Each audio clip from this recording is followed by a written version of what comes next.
Elizabeth I was born in 1533 in a world full of power struggles, kings, queens, and danger. Her father was King Henry VIII, and her mother was in Boleyn. But Elizabeth's life didn't begin with royal happiness, it began with drama. Her mother was executed when Elizabeth was just 2 years old. The charges: adultery, incest, and witchcraft. But many now believe these were just excuses because King Henry got tired of her. After her mother's execution, Elizabeth's world changed overnight. She was no longer considered a princess. Parliament declared her illegitimate, meaning they said she was no longer a rightful heir to the throne. From being a royal child, she became someone most people at court wanted to avoid. She was sent away from the palace to live in the countryside. Her household was made smaller, her allowance cut, and she was treated more like a problem than a princess. But Elizabeth didn't let this destroy her. Instead of becoming angry or depressed, she focused on her studies. She learned Latin, Greek, French, philosophy, and theology. She also became fluent in 5 languages. By the age of 9, she had a motto: "I see and say nothing." That might sound cold for a child, but it showed how clever she was. She learned early on that keeping quiet could keep her safe. She grew up watching her father's many wives come and go. Most of them ended up divorced, banished, or dead. Elizabeth learned from this. She realized it was dangerous to rely on powerful men. So, instead of getting attached, she watched, listened, and learned. She became very good at pretending, smiling at people she didn't trust, and keeping her thoughts to herself. Being a royal child wasn't glamorous for Elizabeth. It was lonely and filled with fear. Her half-siblings were also part of the drama. Her older half-sister, Mary, was a strong Catholic and not very friendly. Her younger half-brother, Edward, was Protestant but always sick. People around them kept trying to use them for their own gain, like pieces in a game of chess. Elizabeth kept her head down and survived. She acted respectful to whoever was in power. If Catholics were visiting, she behaved like a Catholic. If Protestants were around, she did the same. She never gave anyone a reason to doubt her loyalty, but she also never truly revealed what she believed. One of the few people who was kind to her was Catherine Parr, King Henry's 6th and last wife. Catherine helped with her education and gave her some care and attention. But things got complicated after King Henry died. Catherine married a man named Thomas Seymour, who behaved inappropriately with teenage Elizabeth. He would enter her room early, tickle her, and chase her around. Even back then, people knew this wasn't okay. The incident caused a scandal, and Elizabeth had to leave the house. She managed to escape with her reputation, but she learned a hard lesson. Many people would try to use her for their own purposes. By her teenage years, Elizabeth had already experienced more betrayal, lies, and danger than most people do in a lifetime. But instead of becoming weak, she became stronger and more careful. She didn't show fear or anger. She learned to stay calm in difficult situations. In the dangerous world of royal politics, she was surviving by being smart, quiet, and always aware of who might want to hurt her. Then, in 1554, when Elizabeth was in her early 20s, her half-sister Mary, now the queen, suspected her of being part of a rebellion. Mary was dealing with a group of rebels who didn't like her plan to marry Prince Philip of Spain. The rebels said they weren't fighting for Elizabeth, but her name kept coming up. So, Mary had Elizabeth locked up in the Tower of London, a place where many people waited to be executed. Elizabeth entered the tower through the infamous Traitor's Gate. It was raining, as she probably thought this was the end. But Elizabeth didn't panic. She told the guards she was innocent. She even carved her name into a wall in the tower, a quiet reminder that she had been there. When guards left her in cold rooms or tried to scare her into confessing, she remained calm. She didn't cry or faint like other noblewomen were expected to do. She just stayed strong and silent. Eventually, Mary had to let her go. There wasn't enough evidence to execute her. Elizabeth was moved to house arrest in the countryside. It wasn't freedom, but it was better than the tower. During this time, she learned even more important lessons. Don't trust family, don't rely on innocence to save you, and always be prepared for anything. This time in her life could have broken her, it could have made her angry and bitter, but instead, it made her smarter and more determined. She was no longer just a potential heir to the throne. She was someone who had survived everything and still had her mind sharp and her courage strong. When Queen Mary died in 1558, most people expected more chaos. England was a mess. The economy was failing, religious groups were fighting, and the country had no clear direction. But Elizabeth didn't wait for permission. She took action. She rode into London, and people cheered. Her arrival felt like a breath of fresh air. Her coronation in 1559 wasn't easy. The roads were frozen, and the city was unprepared. But Elizabeth made a statement by wearing a gown of gold and white. She stood proudly and made it clear she wasn't going to be a weak ruler. She wouldn't be controlled by religious groups or foreign powers. She also wasn't going to let anyone else run the country while she stood quietly in the background. She gave a speech that was careful but powerful. She talked about unity and justice. While she didn't make specific promises, she didn't say which religion she supported, who she would marry, or what her exact plans were. That was intentional. By staying vague, she gave herself room to make smart choices later. At the end of her coronation, people saw something important. England hadn't just gotten a new queen, it had gotten a leader who knew exactly what she was doing and planned to hold on to power. Once Elizabeth became queen, there was one question everyone kept asking. Who would she marry? In those days, a woman ruling alone was not common. People thought queens needed husbands to help them govern and provide an heir. Countries like France, Spain, and Sweden all sent suitors. Even some of her own advisors had ideas for who she should marry. But Elizabeth had a secret: she didn't plan to marry anyone. She understood something very important. If she chose a husband, people would stop seeing her as the true ruler and start seeing her as the wife of a king. She would lose her independence. That was not acceptable to her. She had worked too hard to reach the throne to just hand over her power to a man. So Elizabeth came up with one of the smartest political ideas in history. She created the image of the Virgin Queen. She claimed she was married to her country. Whether she was truly celibate or not, no one knows for sure. But what mattered was that this idea worked. It gave her an excuse to stay single and still be respected. Foreign kings kept trying. They sent her portraits, gifts, and proposals. But Elizabeth always found a way to delay. She would smile, dance, and be charming, but never say yes by keeping everyone unsure. She kept all the other countries guessing. No one could predict who she would form an alliance with next. This wasn't just about love, it was strategy. If she married someone from France, Spain might get angry. If she chose someone Protestant, Catholics would be upset. If she chose a Catholic, Protestants would be furious. By not marrying at all, she avoided all of that. She stayed above the drama. Elizabeth was clever in other ways, too. She had a court full of nobles, some loyal, some greedy, some confused about how to take orders from a woman, but she managed them like a master chess player. She didn't give out rewards easily. If someone thought they had earned a title or land, she made them wait. If someone acted proud, she reminded them that their position could be taken away just as fast. Even her most trusted advisor, William Cecil, often had to guess what she really meant when she said things like perhaps or we shall. See, spoiler, those usually meant no. But she never said no directly because that would close doors. Elizabeth preferred to keep every option open. That way, people never knew exactly where they stood. They had to keep working to please her. She was also famous for taking a long time to make decisions. People would wait weeks, even months, for her to approve something. This wasn't because she was slow, it was because she knew that making people wait made them more dependent on her. She wanted everyone to understand that nothing important happened in England without her say-so. At court, compliments were important, but tricky. Say something to nice, as she might make fun of you, get too close, and you might be promoted or suddenly sent to a far-off assignment with no resources. Nobody ever really knew what Elizabeth was thinking, and that's exactly how she liked it. Elizabeth didn't just rule with decision, she ruled with presence. She turned being queen into a performance. Her every move, smile, and glance were carefully planned. Her court didn't just work under her, it revolved around her. One of her strongest tools was fashion.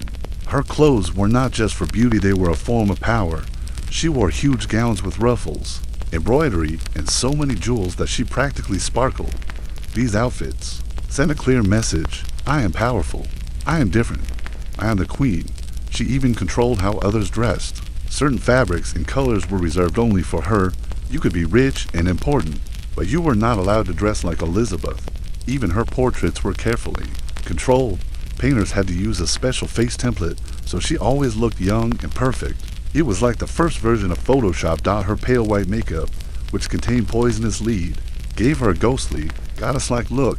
Her wigs were tall and dramatic. She wanted people to see her not just as a woman, but as something almost magical, part queen, part legend, and it worked. Looking invincible made people think twice before challenging her. If she looked otherworldly, they might forget she was just a human woman living in a world ruled by men. But Elizabeth didn't just look strong, she really was. She ran the country herself. She read every important letter, edited speeches, gave advice on military plans, and even approved paintings. Nothing escaped her notice. Her advisor, William Cecil, often out back letters full of her notes. If he sent her a plan she didn't like, she would reject it with sharp comments written in the margins. Her workers lived in constant nervousness. She wasn't cruel, but she was intense. They feared her disappointed looks and cutting words. Even Parliament walked carefully around her. They once asked her to choose a husband, and she avoided answering them for 25 years. That's not just ruling, that's ghosting with royal flair. Elizabeth also loved letters. She read them, rewrote them, and sometimes even tore them up. If a diplomat wrote something to weak, she'd send it back. To bold, she'd scold them. She understood the power of words and made sure hers were always sharp and strong. She also had spies. Her spy chief, Francis Walsingham, ran one of the most advanced intelligence networks in the world. They intercepted letters, cracked codes, and found threats before they became real danger. If you were planning something against her, she probably already had a copy of your letter underlined and ready for a dramatic reading. Why all this control? Because Elizabeth didn't trust easily. She had seen how quickly things could fall apart. She had survived prison, betrayal, and being nearly executed. She wasn't going to take any chances now. So she ruled everything like a one-woman government, HR department, branding agency, and security service. And if anyone complained, she basically said, try running a kingdom yourself. But Elizabeth's greatest moment came in 1588 when Spain made a terrible mistake. Spain, the most powerful country in the world at the time, thought it could invade England easily. Spain had a giant navy and lots of gold. England had fewer ships, less money, and a queen with no husband or heir. Still, Elizabeth didn't panic. As the Spanish Armada approached, she went to Tilbury to speak to her army. She wore a white dress with armor over it, looking like a goddess, ready for battle. She said the famous line, I have the body of a weak and feeble woman, but I have the heart and stomach of a king. Her soldiers loved her for it. The speech inspired them. Though Elizabeth didn't lead the navy herself, she wasn't reckless. Her courage made it clear that England would fight back. Then, something amazing happened. The smaller English ships outmaneuvered the Spanish ones. Fire ships set parts of the Armada ablaze. Storms hit the fleet. Spain's great plan fell apart. Many Spanish sailors died or returned home humiliated. Elizabeth turned the victory into a story. She had medals made, paintings created, and spread the message that God was clearly on England's side. It wasn't just a military win, it was a huge image win. The unmarried queen, the one everyone underestimated, had stood strong and sent the mightiest empire in Europe back home in defeat.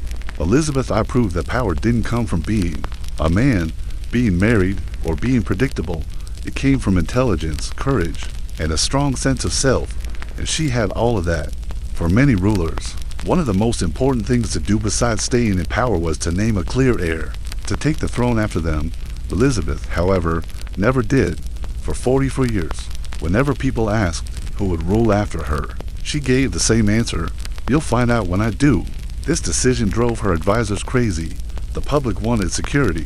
Other nobles and foreign rulers wanted to know who to support. But Elizabeth kept that information to herself. Why? Because she knew something very important. Naming an heir was dangerous. If she picked someone too early, that person might start gaining followers and possibly plan to take the crown sooner than she wanted. Some people might even try to harm her to speed things up. Elizabeth had already spent time in the Tower of London because someone else had been named as a possible successor. She wasn't going to make the same mistake. Many people thought the heir would be Mary, Queen of Scots, who was Elizabeth's cousin. But Mary made some serious errors. She was involved in several plots to take Elizabeth's throne. After years of warnings and letters, Elizabeth finally had Mary executed. It was not an easy decision, but it was a necessary one to protect her. Crowned after Mary's death, people began looking toward James of Scotland, Mary's son. He was Protestant, smart, and had royal blood. Behind the scenes, Elizabeth probably planned for him to take the throne one day, but she never said it publicly, not even once. That way, she kept the power and the spotlight on herself and everyone else stayed unsure. Elizabeth once told Parliament that they had no right to ask about her successor unless they planned to kill her. That kind of bold statement kept people from asking again. While everyone was busy guessing about the next ruler, something incredible was happening in England. The Elizabethan Golden Age. This was a time when art, poetry, music, and theater exploded with energy.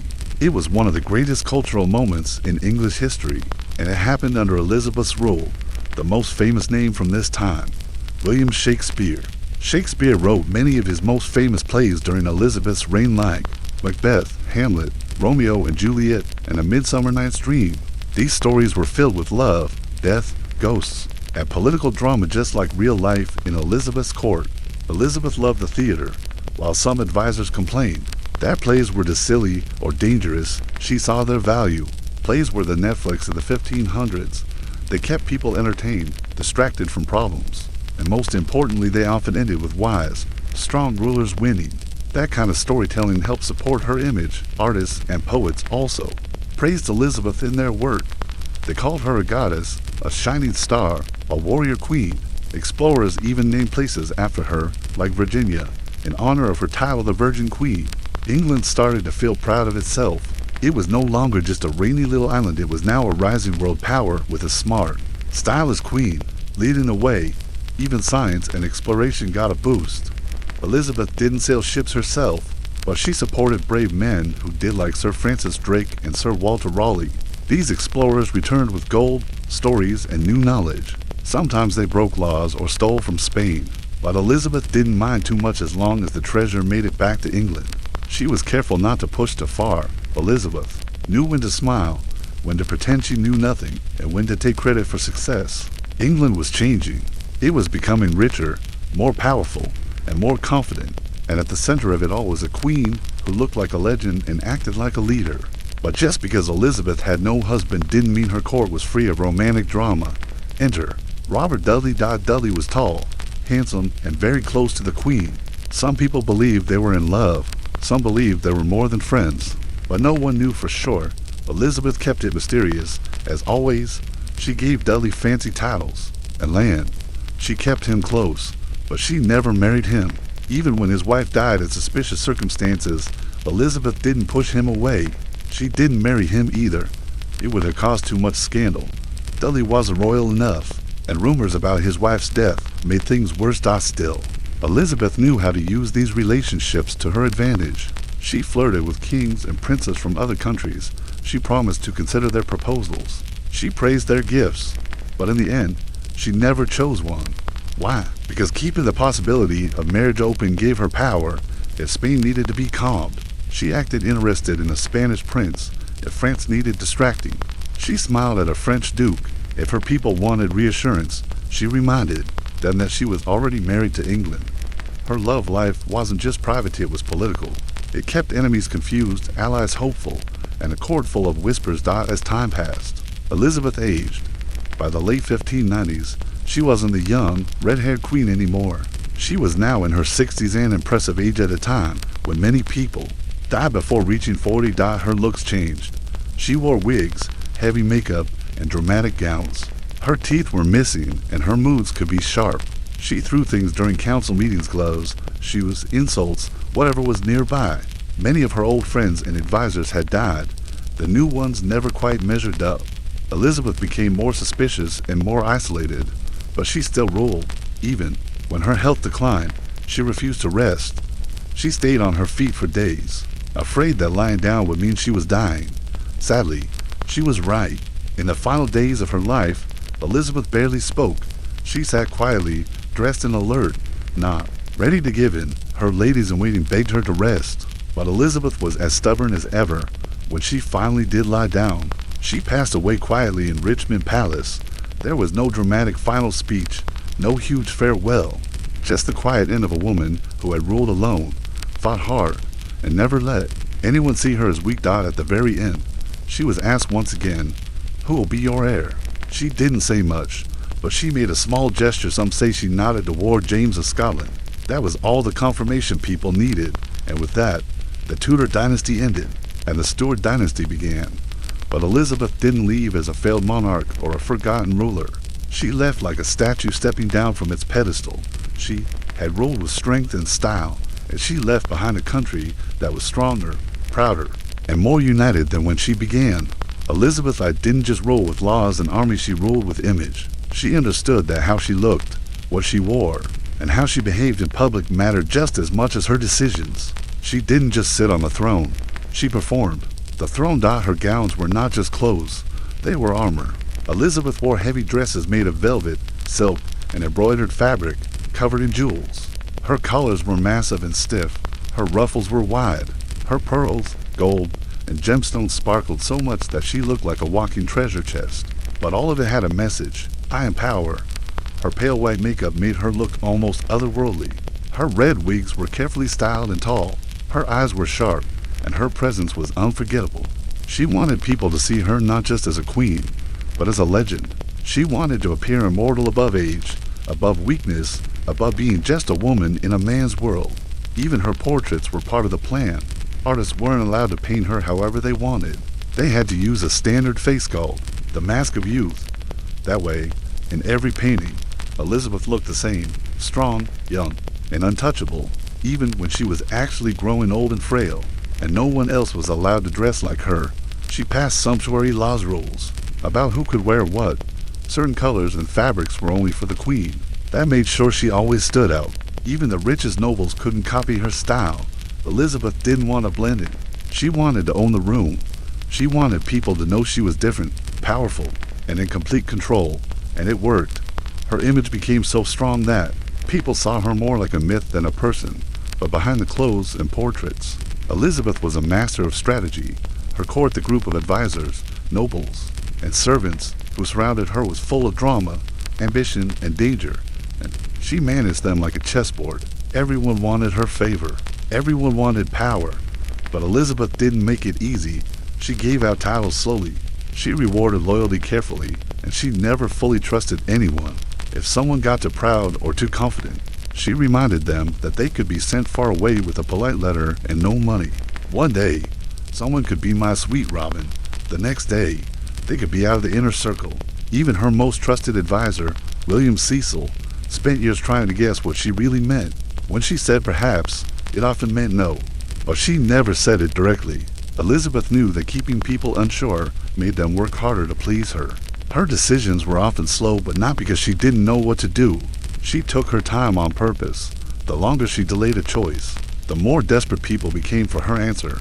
That gave her more control. People waited weeks, sometimes months, for her approval. She wasn't lazy.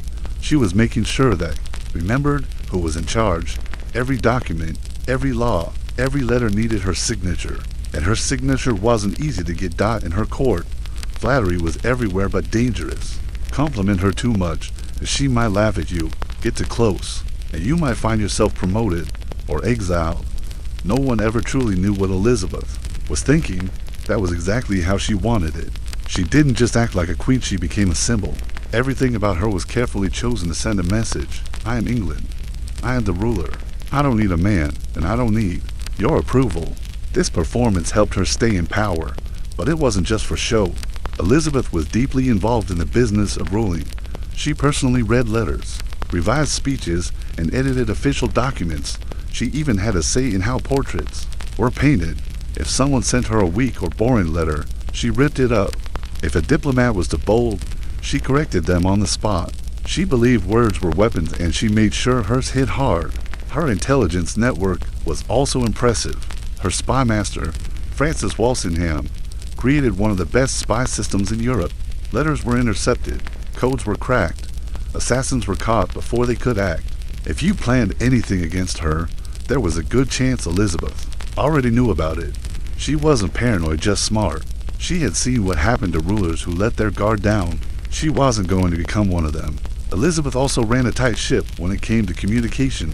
Letters, speeches, and laws were all checked by her. She managed every part of government like a CEO with a perfectionist streak. Even when it came to information and security, nothing slipped past her. She trusted very few people. She had lived through too many betrayals and knew how fast loyalty could change. But all of this control served a purpose. It kept her in power in a world that constantly tried to push her out. And then, of course, came the Spanish Armada. Spain's attempt to invade England in 1588. Spain was the strongest empire in Europe. It had a giant navy and a king, Philip II, who believed God wanted him to conquer England. England, by comparison, looked weak. It had fewer ships, less money, and a queen who still hadn't married or named an heir. But Elizabeth wasn't afraid. As Spain's fleet approached, Elizabeth went to Tilbury, where her soldiers were gathered.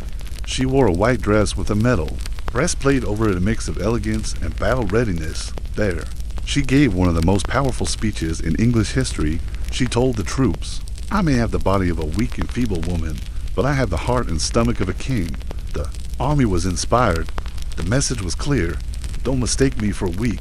I will fight. She didn't lead the navy into battle herself. She left that to her commanders. But her words gave the country strength. And then, something incredible happened. The smaller English ships, moving faster and with smarter tactics, managed to outmaneuver the huge Spanish fleet. They used fire ships to create chaos and then chased the enemy into bad weather. Storms hit the Armada hard. Spain's powerful navy was destroyed not just by English forces, but by bad luck and better strategy. Elizabeth turned this victory into a national story. She had medals made, paintings painted, and told everyone that God was clearly on England's side. It was more than just a military win. It was a moment that proved the unmarried, underestimated queen had outsmarted one of the greatest powers in Europe. She didn't need a king. She didn't need an army at her side. She had courage, intelligence, and a fierce belief in herself. This moment changed how the world saw Elizabeth and how England saw itself. It made her into a symbol of strength, hope, and national pride. Even today, the defeat of the Armada is remembered as one of England's greatest victories. Elizabeth I showed the world something powerful, that a woman could lead, not just with grace and beauty, but with force, cleverness, and unbeatable will. As the years passed, Queen Elizabeth I grew older.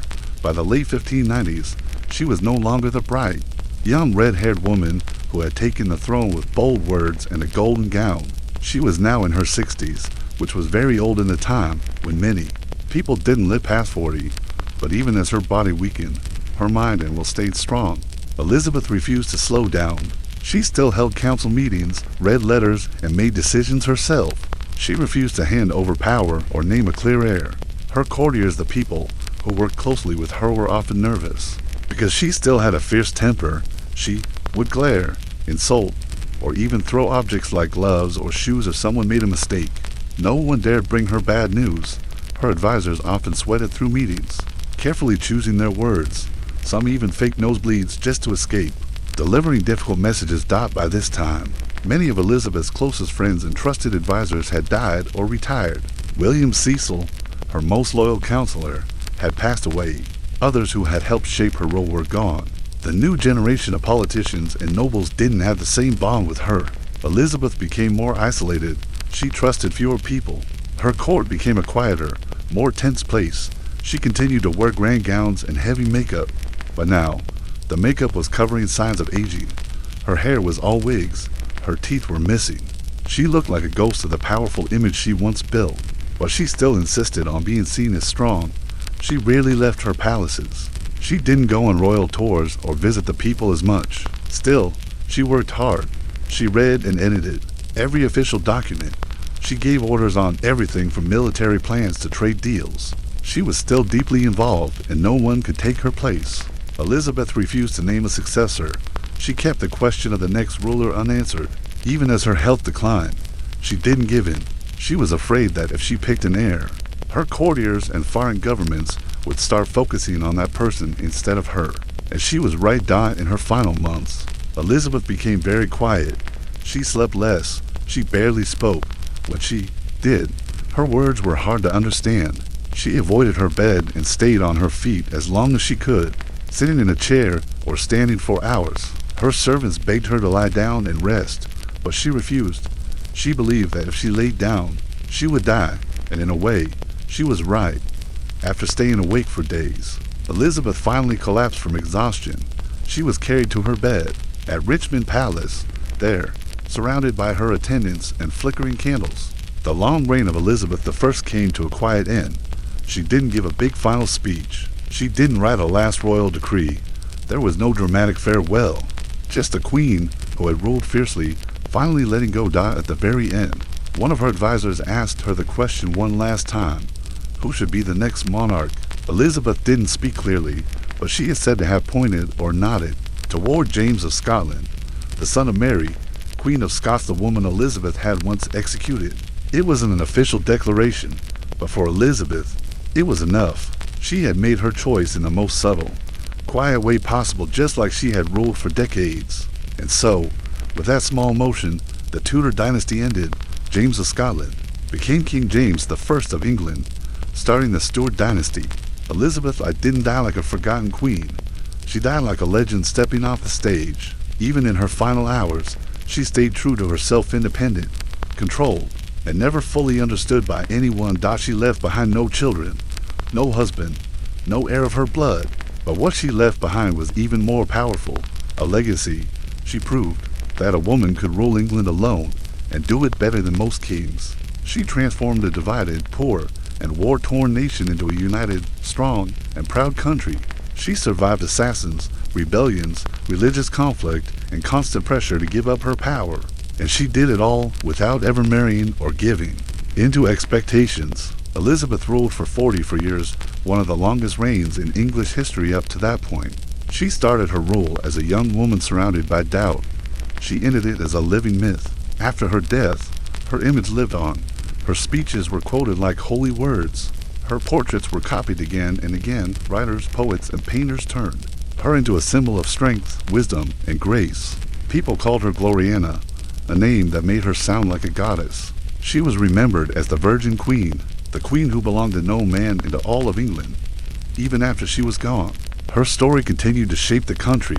Historians, playwrights, and artists all tried to capture who she was. Some said she was too proud, some said she was too controlling, but no one could deny how much she had achieved. She wasn't perfect. She could be harsh, stubborn, and slow to act. She held on to power even when her body was failing. She made mistakes, but all of these flaws were part of what made her real and made her strong. Elizabeth I rewrote the rules of what it meant to be a ruler. She faced a world that told her she couldn't lead because she was a woman, and she answered that world, not with arguments, but with action. She never backed down. She never gave in, and she never let anyone else define her. When Queen Elizabeth I died, she left no husband, no children, and no Tudor bloodline to carry on her name. But what she left behind was even greater than family. She left behind a powerful legacy and idea that a woman could rule not just fairly, but brilliantly. Her time on the throne wasn't just a reign, it became a legend. Elizabeth showed that strength, intelligence, and strategy were more important than gender, marriage, or tradition. She ruled as a single woman in a man's world and never gave in to the pressures to marry or hand over power. Her image, the Virgin Queen, Gloriana, the powerful goddess-like monarch, was carefully built during her life, and after she died, it only grew stronger. Painters continued to create portraits of her. Writers told her story. People across England and Europe remembered her as more than just a queen. They saw her as a symbol. Her name became attached to an entire time period, the Elizabethan age. This age was remembered for strength, art, culture, exploration, and growing national pride. And at the center of it all stood a woman who had spent her life proving everyone wrong. She ruled for 44 years, surviving through wars, rebellions, religious fighting, betrayals, and endless pressure to step aside. She outlasted her enemies, including the mighty King Philip II of Spain, and she managed to bring stability to a country that had been divided for years before her. But Elizabeth's legacy wasn't just about politics or war. It was about the way she used power. She didn't rely on brute force or constant violence to stay in control. Instead, she used intelligence, words, charm, and delay. She made people work for her approval. She made them wait. She made them guess. And she always stayed one step ahead. She understood the importance of public image before most rulers even thought about it. She turned herself into a symbol using fashion, art, and behavior to create a queen who seemed untouchable. And she did all this without a king beside her. While other countries were ruled by men and dominated by kings and emperors, England had a queen who refused to marry. She told her people that she was married to England itself. This bold statement gave her freedom to make her own choices, and it inspired her subjects to see her as something more than just a woman. They saw her as their nation's heart. Elizabeth also left behind a cultural legacy. She supported writers, musicians, and artists. She helped create the environment where Shakespeare, Christopher Marlowe, and other great playwrights could thrive. The theater became a powerful part of English life during her reign, and her love of drama helped make that possible.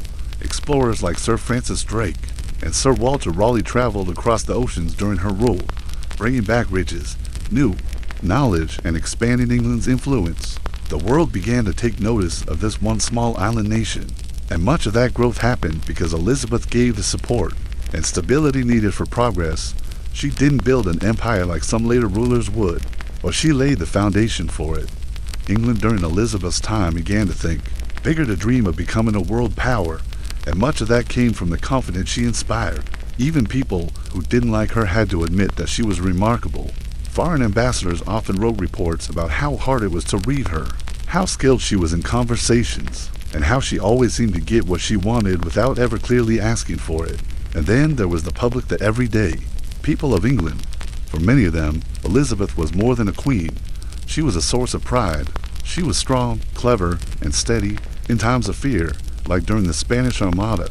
She had stood firm and led with courage for many years after her death. People look back at her reign as a golden time, even when later rulers struggled or made mistakes. The memory of Elizabeth's strength was held up as the example of how a monarch should rule. But Elizabeth was not without flaws. She could be cold and ruthless. She kept power to herself for so long that it sometimes hurt the government's ability to function. She delayed decisions to keep control, but sometimes that caused confusion and frustration. She didn't always trust people, and she often pushed them away when she felt threatened. And most of all, she refused to prepare clearly for what would happen after her death. Her refusal to name a successor openly caused anxiety and could have led to chaos if things had gone differently. Yet, these flaws were part of what made her powerful. Elizabeth's rule was a balance of control and mystery, and while that wasn't easy for her advisors, it worked for her. Her role shows us that leadership doesn't have to fit a single model. She didn't fight in battles. She didn't marry a prince. She didn't create children to pass on her name, but she created something stronger, a myth, a memory, a lasting story, and perhaps that's what she truly wanted. She wanted to be remembered. She wanted to live on in the minds of her people, and she succeeded. Hundreds of years later, people still talk about her. She appears in books, plays, films, and schools. Her story is told and retold, and she continues to inspire. Whether you admire her for her intelligence, her political skill, her ability to survive in a dangerous world, or simply for staying true to herself, there is no doubt she made her mark. Even the way she signed letters, Elizabeth R for Regina, Latin for Queen, became famous. That simple signature stood for years of strength, planning, and courage. She didn't rule because of a man. She didn't step aside when things got hard. She didn't run from danger, and she didn't let anyone else write her story. She wrote it herself, every page, every sentence, every word on her own terms. Queen Elizabeth didn't just rule a country, she shaped history. Her reign didn't end with her death in 1603. In many ways, it was only the beginning of her story. Today, hundreds of years later, Elizabeth is still remembered, not just as a monarch, but as a legend. Her name has become a symbol of strength, cleverness, and independence. Her life continues to be studied, celebrated, and retold all over the world. But what exactly makes Elizabeth I so unforgettable? It's not just because she was a queen. History has had many queens. It's because of how she ruled, what she overcame, and what she represented. Elizabeth ruled during a time when women were expected to marry, obey, and stay silent. She did none of those things. Instead, she became the most powerful person in her country on her own. She made bold decisions, took risks, and faced danger without backing down. She had no husband and no children, yet she made her people feel like she belonged to them all. By calling herself the Virgin Queen, she made her single status into a source of pride, not weakness. She survived plots, lies, prison, and even the threat of death. She rose from being declared illegitimate to becoming one of the longest ruling monarchs in English history. That journey itself was amazing, but it was more than just survival. Elizabeth turned every weakness into a strength. She didn't try to rule like a man. She ruled like herself, and that is why her story still matters today. In art and literature, Elizabeth became a favorite subject. Painters showed her in glowing armor or floating among angels. Poets wrote verses calling her a goddess. Historians called her time on the throne the Golden Age. Shakespeare even paid tribute to her in his plays with clever female characters who were smart, brave, and disguised in power. She became more than just a person. She became an idea of female leadership, of national pride, and of clever rule. Modern leaders often look back at Elizabeth I for lessons. She teaches the value of patience, caution, and emotional control. She reminds the world that power doesn't have to be loud or forceful. It can also be subtle, strategic, and calm. She didn't always make the popular decision. She didn't always speak plainly, but those choices helped her survive when others didn't. She turned mystery into a weapon and made people come to her rather than chasing after them. Even her flaws became part of the myth. Her pride, her coldness, her slow decision-making, these weren't mistakes, but parts of a powerful system of control. People feared her silence more than others shouting. They waited, hoped, and worked for her attention, because they knew she was the final word in everything, and she never let anyone forget that. Elizabeth's story has also become an important part of how we talk about women in power. For centuries, women were told they were too emotional, too soft, or too weak to lead. Elizabeth proved those ideas wrong. She used what people saw as weakness and turned it into her greatest strength. She showed that a woman didn't have to become a man to lead. She just had to understand her own power and use it wisely. Her life also reminds us that being underestimated can be your biggest advantage. People didn't expect her to succeed, and that made it easier for her to surprise them, outsmart them, and beat them. Even her final years, though quiet and sad, taught a lesson. Elizabeth never gave up control, even when her body was failing. She ruled until the very end. That kind of commitment, even with fear and exhaustion, shows a deep love for her country and her duty. After her death, she was buried in Westminster Abbey, one of the most important places in England. Her grave lies beneath a monument that still stands today, and carved into that monument are the words, "She reigned gloriously for 44 years. But her true monument is not made of stone. It's made of memory. Every time someone learns about the Elizabethan age, sees a painting of the Queen, or watches a play from that golden time, her legacy lives on. Every time a girl is told she can lead, she can rule, she can make decisions. That changed the world. Elizabeth's spirit is there. And every time someone is faced with a difficult choice, surrounded by doubt or fear, and chooses to trust their own mind and strength, they follow in her footsteps. She is remembered because she dared to be different. She dared to lead alone. She dared to write her own story. In a world that expected her to fail, she became unforgettable.